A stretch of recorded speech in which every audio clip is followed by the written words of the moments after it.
The penthouse door slammed shut, echoing through the marble halls like a gunshot. Ethan Caldwell stood frozen, his jaw tight, as the ninth nanny stormed out, muttering curses under her breath. 6-year-old Lily, oblivious to the chaos, danced in the living room, her laughter clashing with the weight of her father's frustration. Ethan ran a hand through his dark, tousled hair, his piercing blue eyes scanning the Manhattan skyline through the floor-to-ceiling windows. At 38, he was a titan of industry, the billionaire CEO of Caldwell Enterprises, a tech empire that reshaped how America connected online. His wealth could buy private islands, but it couldn't buy what he needed most, someone to care for Lily, the light of his life. His daughter, adopted 3 years ago after a painful journey to fatherhood as a gay single man. 10 nannies in 2 months each, one a failure. Too strict, too careless, too overwhelmed by Lily's boundless energy or Ethan's unrelenting standards. He was running out of patience and time. "Daddy, why does everyone leave?" Lily's small voice cut through his thoughts. She stood in her dinosaur pajamas, clutching a stuffed triceratops, her brown curls bouncing as she tilted her head. Her wide hazel eyes searched his face, and Ethan's heart cracked. "They just weren't the right fit, sweetheart," he said, kneeling to meet her gaze. He forced a smile, but the lie tasted bitter. The truth was, he didn't trust anyone with her. Not after the adoption battles, the tabloid headlines screaming, "Billionaire bachelor adopts, scandal or savior." Not after his own childhood, raised by nannies who cared more about paychecks than him. He wanted someone who saw Lily the way he died, a miracle, a firecracker, a girl who deserved the world. The phone buzzed on the glass coffee table, and Ethan glanced at the screen. The agency. Again. "Mr. Caldwell." The voice on the other end was cautious. "We've found one more candidate. Caleb Monroe. He's unconventional, but highly recommended. Available to start tomorrow." Ethan sighed. Another gamble. But for Lily, he'd try anything. The next morning, Caleb Monroe stood at the penthouse door, suitcase in hand, his broad shoulders filling the frame. At 32, he was ruggedly handsome, with sun-kissed skin, a short beard, and warm brown eyes that seemed to carry stories of their own. He wore a simple flannel shirt and jeans, a stark contrast to the polished nannies who'd come before. Ethan, in his tailored suit, sized him up, skeptical. "You're the nanny?" he asked, voice clipped. Caleb's lips curved into a disarming smile. "That's me. And you must be the guy who's fired half of New York's childcare workforce." His tone was light, but there was a spark of challenge in his eyes. Ethan bristled, and used to being called out, but Lily peeked from behind his leg, giggling. "You're funny," she declared, pointing at Caleb. "Do you like dinosaurs?" "Love 'em," Caleb replied, crouching to her level. "T-Rex or Velociraptor?" "Triceratops." Lily squealed, holding up her stuffed toy.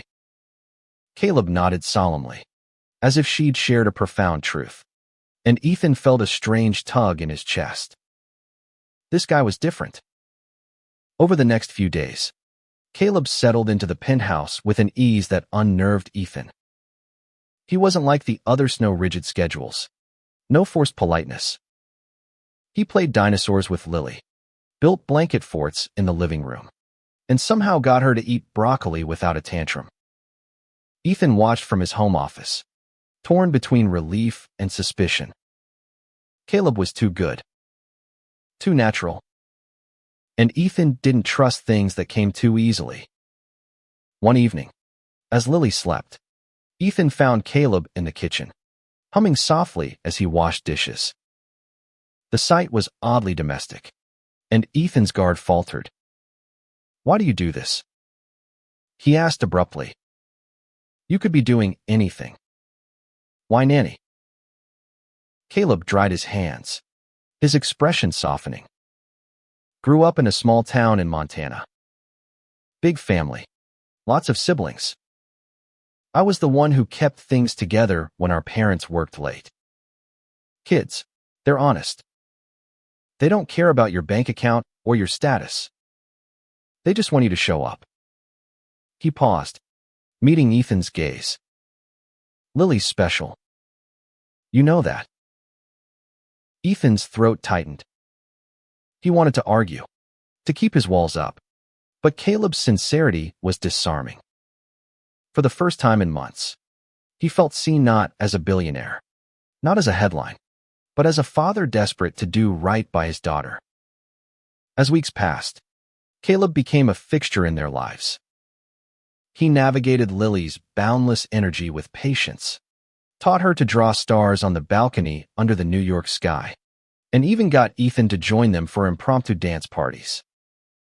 Ethan found himself lingering at home more, drawn to Caleb's warmth, his quiet strength.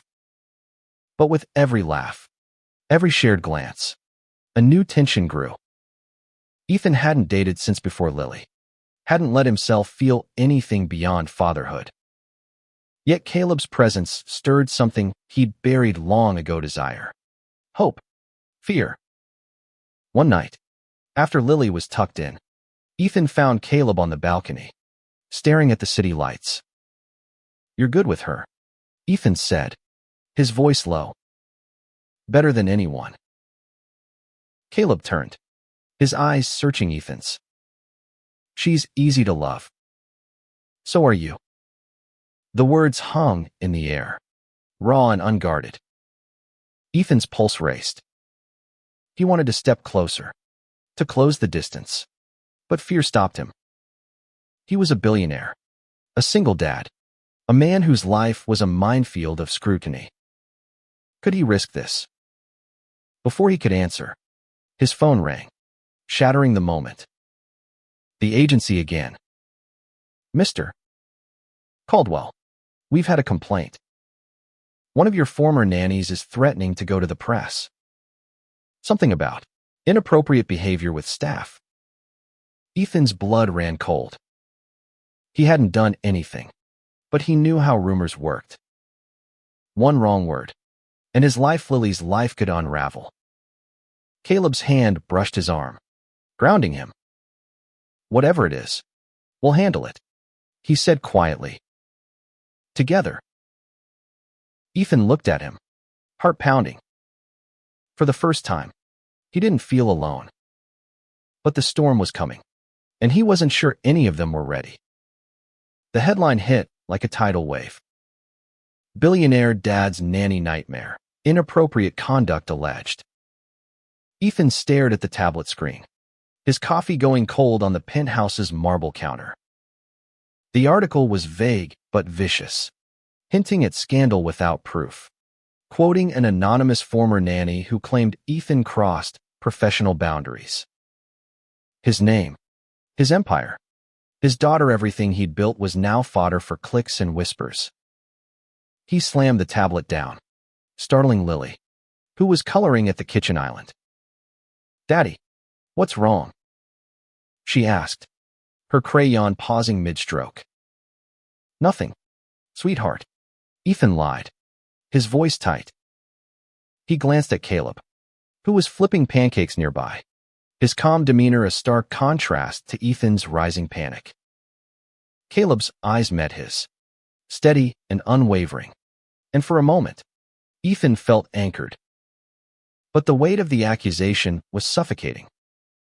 He'd fired nannies for incompetence, not impropriety. This was a lie, but lies could destroy him. Caleb slid a plate of pancakes in front of Lily, then leaned closer to Ethan, voice low. You didn't do this. We'll prove it. His confidence was infuriatingly calm, but Ethan clung to it like a lifeline. By noon, the story had spread across social media. Ethan's phone buzzed with calls from his PR team, his board, even his lawyer. Stay off X, his PR manager barked. It's a feeding frenzy. But Ethan couldn't resist. He scrolled through posts on X, each one a dagger. Another rich guy thinking he's above the rules. Poor kid, stuck with a creep. His chest tightened. Lily. They were dragging her into this. Caleb found him pacing in his office, the city skyline mocking him with its indifference. Ethan, stop, Caleb said, his voice firm but kind. You're spiraling. Talk to me. Ethan laughed bitterly. Talk. My life's a headline. They'll come for Lily next. I can't. His voice broke, and he turned away, ashamed of his vulnerability. Caleb stepped closer, his hand resting lightly on Ethan's shoulder. You're not alone in this, Caleb said. We'll find out who's behind it. I've got your back. The words were simple, but they carried a weight Ethan hadn't felt in years. He wanted to believe Caleb, to lean into the warmth of his presence. But trust was a luxury he couldn't afford. That afternoon, Ethan's lawyer, Sarah Nguyen, arrived at the penthouse. A sharp, no-nonsense woman in her 50s, she'd navigated his adoption battles and knew how to handle a crisis. It's the 9th nanny, Sarah said, tossing a file onto the coffee table. Rebecca Klein, fired for neglecting Lily during a shift. She's got a grudge and a tabloid deal. Ethan's jaw clenched. He remembered Rebecca sloppy, distracted, more interested in her phone than his daughter. We'll sue for defamation, Sarah continued, but it'll take time. The press doesn't care about truth, only drama. You need to stay clean, Ethan. No missteps. Ethan glanced at Caleb, who was playing dinosaurs with Lily in the next room. The sight of them, Lily giggling, Caleb roaring like a T-Rex, made his heart ache. Caleb was a misstep waiting to happen, not because of anything he'd done, but because of what Ethan felt. The attraction was undeniable now, a pull that grew stronger every day. But a billionaire gay dad dating the nanny. The tabloids would have a field day. That night, after Lily was asleep, Ethan confronted Caleb on the balcony. You should go, he said, his voice cold despite the warmth in his chest. Us, it's too risky. If they twist this, it'll ruin you too. Caleb's eyes narrowed, unflinching. You think I'm scared of a few headlines? I'm here for Lily. And for you. He stepped closer, his voice dropping. You don't get to push me away because you're afraid of what you feel. Ethan's breath caught. Caleb was close enough that he could smell the faint cedar of his cologne, feel the heat of his presence. For a moment, he wanted to give in, to let himself fall. But the fear was stronger. You don't understand, Ethan said, stepping back. This world chews up people like you. Caleb's jaw tightened, but he didn't argue. Instead, he turned and walked inside, leaving Ethan alone with the city lights and his own regrets. The next morning, Ethan woke to find Caleb already up, researching on his laptop. Rebecca's been posting on X, Caleb said, showing him the screen. Cryptic stuff, but she's dropping hints about exposing you.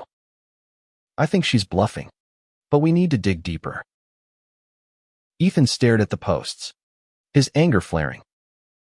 Why are you doing this? He asked. You could walk away. Why stay? Caleb looked at him, his gaze steady. Because I've seen what you're fighting for. Lily deserves a dad who's not drowning in this mess. And you deserve someone who fights with you. For the first time, Ethan let himself hope. But hope was dangerous, and the storm was far from over. The paparazzi were waiting outside the penthouse by Monday morning. Ethan spotted them from the balcony, their cameras glinting like vultures circling a carcass.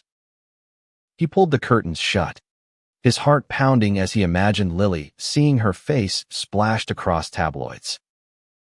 She was at school now, safe for the moment, but the thought of her classmates whispering, of her innocence tainted by lies, made his stomach churn. Caleb was in the living room, scrolling through X on his phone. "Rebecca's doubling down," he said, showing Ethan a new post. "The truth about Ethan Caldwell will shock you. Stay tuned." The vagueness was deliberate, designed to keep the story alive. Ethan wanted to scream, to demand answers, but Sarah's warning echoed in his mind. "Stay clean. No missteps." "We need to confront her," Caleb said, his voice steady. "Not Yum. She doesn't know me.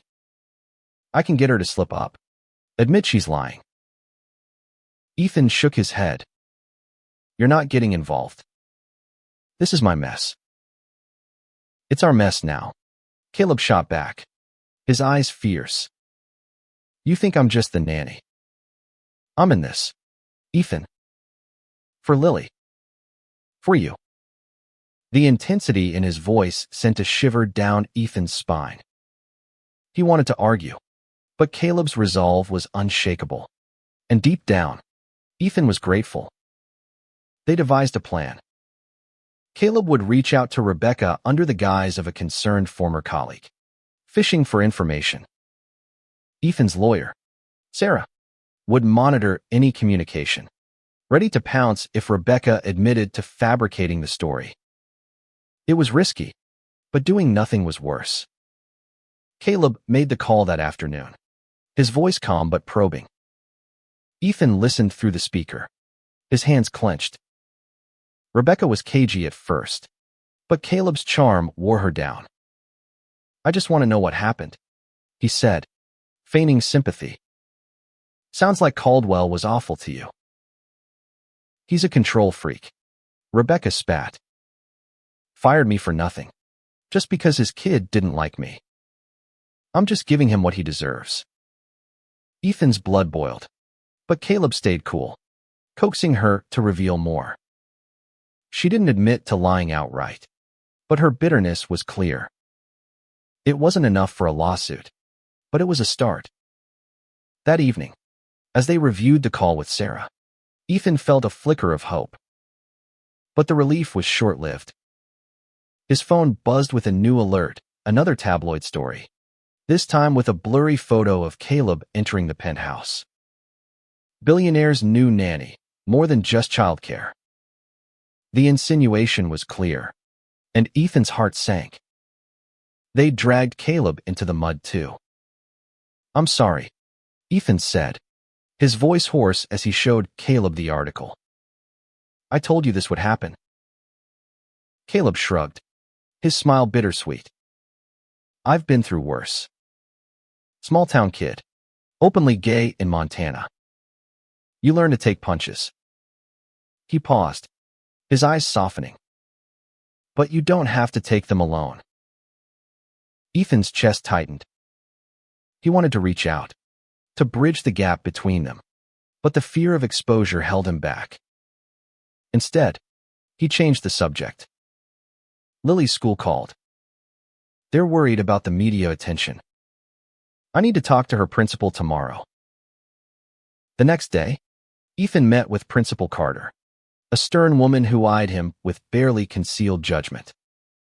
"We're concerned about Lily's well-being," she said. "This publicity could affect her socially. We suggest keeping her home until things settle." Ethan's jaw tightened. "You're punishing her for my life?" he asked, his voice low but sharp. "We're protecting her," Carter replied. Ethan left the meeting fuming, feeling like the walls were closing in. When he returned home, Caleb was waiting with Lily, who was building a Lego castle. "Daddy, look," she chirped, oblivious to the chaos. Caleb pulled Ethan aside. "She's okay," he said softly. But you're not. Talk to me. Ethan hesitated, then let it spill the fear, the guilt, the weight of being a single dad under a microscope. Caleb listened, his presence a quiet anchor. When Ethan finished, Caleb reached for his hand, his touch warm and steady. You're enough, Caleb said. For Lily. For this fight. You just have to let someone help you carry it. For the first time, Ethan didn't pull away. Their fingers lingered, a silent promise, but the moment was cut short by a knock at the door. Sarah, her face grim. Rebecca's gone public with a new claim, she said. She says she has proof you propositioned her. We need to act fast. Ethan's world tilted. Proof. There was none, because it never happened. But in the court of public opinion, truth was irrelevant. He looked at Caleb, whose jaw was set with determination. We'll fight this, Caleb said. Together. The penthouse felt like a bunker, the city outside a battlefield. Ethan sat at his desk, staring at the email from Sarah. Rebecca's proof is a forged text message. We've traced it to a burner phone, but she's already leaked it to the press. The screenshot was everywhere. Tabloids, even mainstream news. A fake message, supposedly from Ethan, suggesting a late-night meeting with Rebecca. It was crude, obvious to anyone who knew him, but it didn't matter. The narrative was set. Ethan Caldwell, billionaire predator. Lily was upstairs, unaware, painting with Caleb. Her laughter drifted down, a painful reminder of what was at stake. Ethan wanted to protect her, to shield her from the world's cruelty, but he felt powerless. He'd built an empire, but he couldn't stop a lie. Caleb appeared at the door, his flannel sleeves rolled up, paint smudged on his cheek. Lily's asking for you, he said. She made you a picture. Ethan tried to smile, but it faltered. Caleb crossed the room, sitting on the edge of the desk. We're close, he said.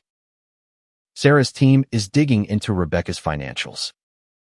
She's been paid by someone who wants you taken down. Ethan's eyes narrowed. Who?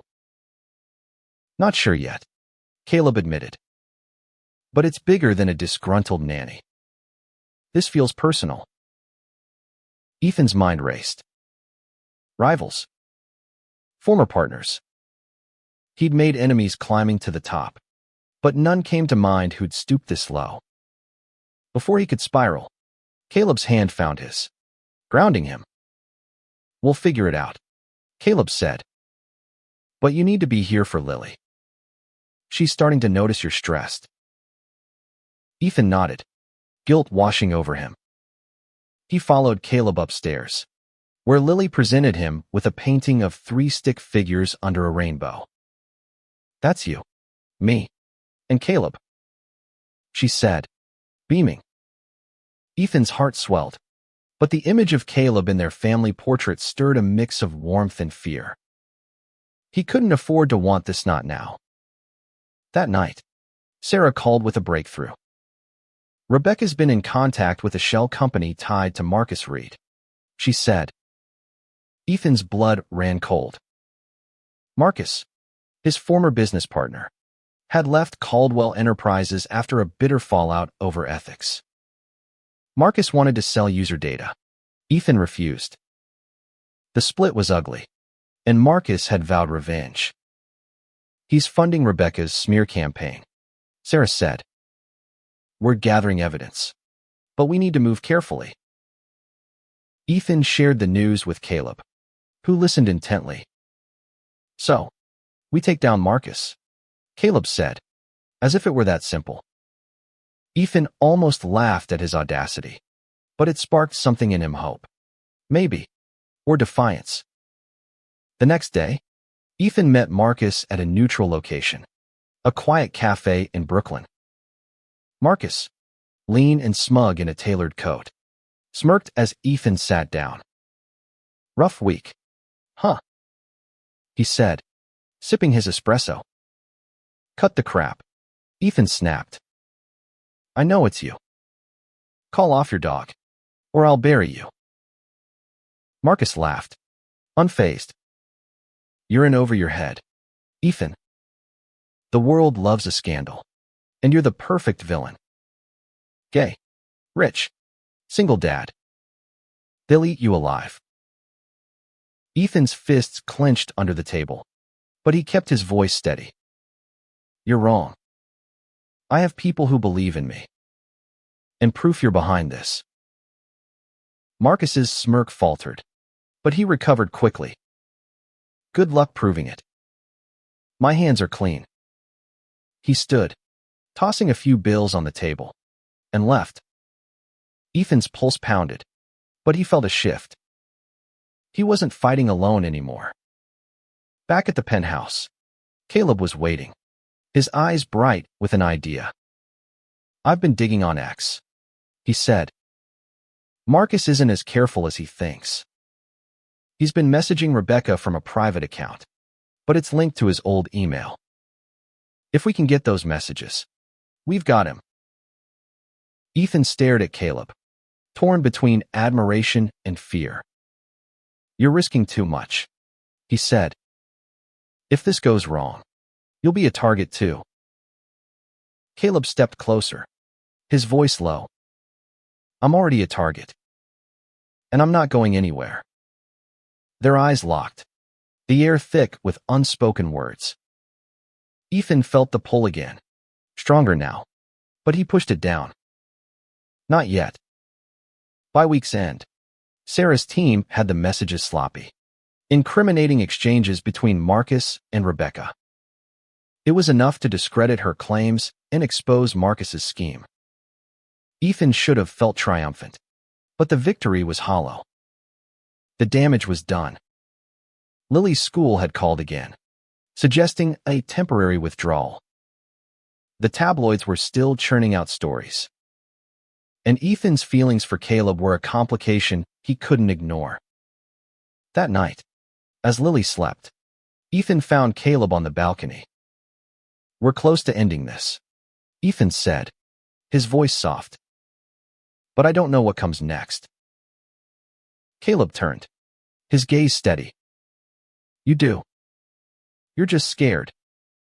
He stepped closer, his hand brushing Ethan's. Let yourself want something, Ethan. For once. Ethan's breath hitched. He wanted to close the distance, to let go, but the weight of his world held him back. The fight wasn't over, and he couldn't afford to lose focus not when everything was at stake. The press conference was set for noon, a high-stakes gamble to clear Ethan's name. Sarah had orchestrated it with precision, armed with evidence that Marcus Reed had orchestrated the smear campaign. Ethan stood in his penthouse, adjusting his tie, his reflection in the mirror showing a man both resolute and exhausted. Lily was at school, shielded for now, but Ethan knew this moment would shape her future. Caleb appeared behind him, his presence steady as always. You've got this, he said, his voice warm. The truth's on your side. Ethan met his eyes in the mirror, grateful but terrified. Today wasn't just about clearing his name, it was about reclaiming his life. For Lily, for himself, and maybe for something more with Caleb. At the conference, Ethan faced a sea of cameras, their flashes blinding. Sarah stood beside him, presenting the evidence, Marcus's messages, Rebecca's bank records, the burner phone. Ethan Caldwell is a dedicated father and leader, Sarah said, her voice cutting through the room. These allegations were a malicious attempt to destroy his reputation, orchestrated by Marcus Reed. The room erupted in questions, but Ethan stayed calm, his focus on Lily. He spoke briefly, his voice steady. I've made mistakes, but hurting my daughter or my staff isn't one of them. I'm here to set the record straight. For her. The fallout was swift. X lit up with reactions, some skeptical, others supportive. By evening, Marcus issued a public apology, claiming he'd been misguided. Rebecca vanished from the spotlight, her credibility shattered. The tabloids moved on, chasing the next scandal. Ethan's board called to reaffirm their support, and Lily's school rescinded their withdrawal suggestion. It was a victory, but Ethan felt no joy, only relief, and a lingering ache for something he hadn't yet faced. That night, the penthouse was quiet. Lily was asleep, her triceratops tucked under her arm. Ethan found Caleb in the living room, packing a small bag. "What's this?"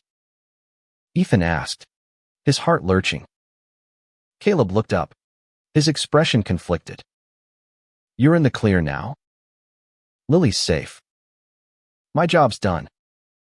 He paused, his voice softer. "I don't want to complicate your life, Ethan. You've been through enough." Ethan's chest tightened.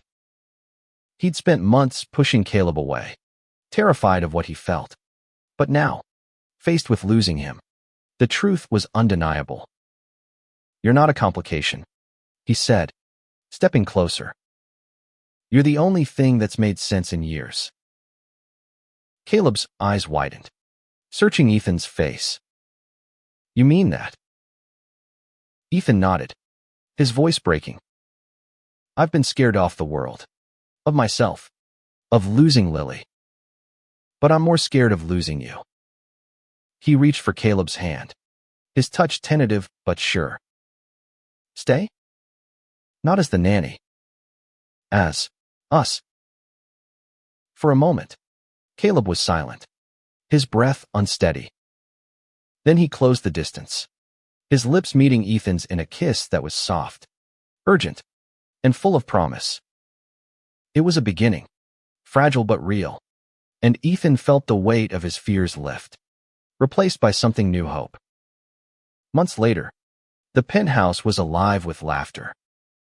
Lily raced through the living room, chasing Caleb, who was wearing a dinosaur costume she'd insisted on. Ethan watched from the couch, a smile tugging at his lips. The headlines had faded, replaced by quieter moments: family dinners, movie nights, Caleb teaching Lily to bake cookies. They were a family now, not perfect, but whole. Ethan had learned to let go, to trust, to love without fear.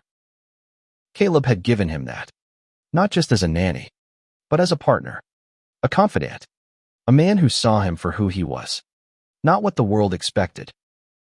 The journey hadn't been easy, but it was worth it for Lily, for Caleb, for the life they were building together. As the sun set over Manhattan, Ethan pulled Caleb close, Lily giggling between them.